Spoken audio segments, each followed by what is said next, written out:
Hello kids, welcome to Moral Meadows. Today we will learn a story about the penguin who wanted to fly. Let's begin. Far, far away in the frozen land of Antarctica, where the snow sparkled like sugar and the wind whooshed softly across the ice, lived a young penguin who had a very big dream. While all the other penguins loved sliding on their bellies, waddling through snow, and diving into the sea, this little penguin was different. He didn't look up at the fish. He looked up at the sky. Every day, he watched the albatrosses soaring through the clouds with their wide wings and graceful flight.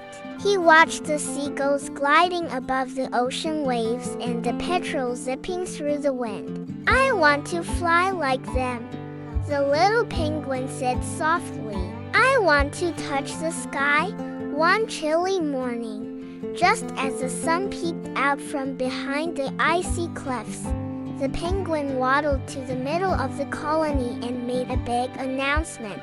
"I've decided! I'm going to fly!" The other penguins blinked. Then they chuckled. "But penguins don't fly," said an older penguin with a warm smile. "Your wings are made for swimming, not soaring," said another. But the little penguin just nodded. "I believe I can try, and I won't give up until I do." So he began. First, he climbed the tallest snow mound he could find. With a deep breath, he flapped his tiny wings and jumped. Whoosh splat! He landed face first in a soft pile of snow. Next, he gathered fallen feathers from the beach, tied them to his flippers with seaweed, and leapt again. Flap, flap, thump! The feathers flew higher than he did. The seals snickered from the shore. The gulls giggled from the sky. Even the fish seemed to laugh as they peeked up from under the ice. But the penguin just smiled, shook off the snow, and whispered, "I'll try again tomorrow." One day, he spotted something colorful sticking out of the snow. It was a pair of bright cloth kites left behind by visiting humans. His eyes sparkled with hope. He tied the kites to his back, waddled to the edge of an icy cliff, and waited for the wind. Whoosh! A strong gust picked him up a little. He lifted a few feet into the air. "I'm flying!" he cheered, until he wasn't. Thump!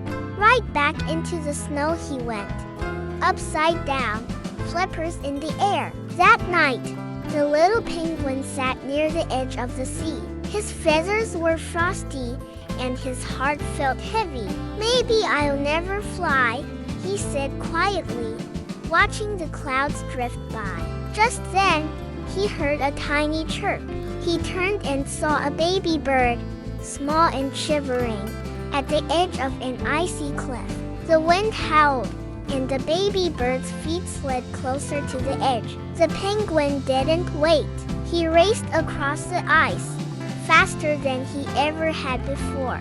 He reached the baby bird just in time, scooping it up gently with his flippers and waddling back to safety. Moments later, the mother bird swooped down, her feathers ruffled in panic. "You saved my baby," she cried, tears in her eyes. The penguin looked down, blushing. "I can't fly, but I could help." The mother bird smiled warmly. "You don't need wings to be a hero. You've done something even greater."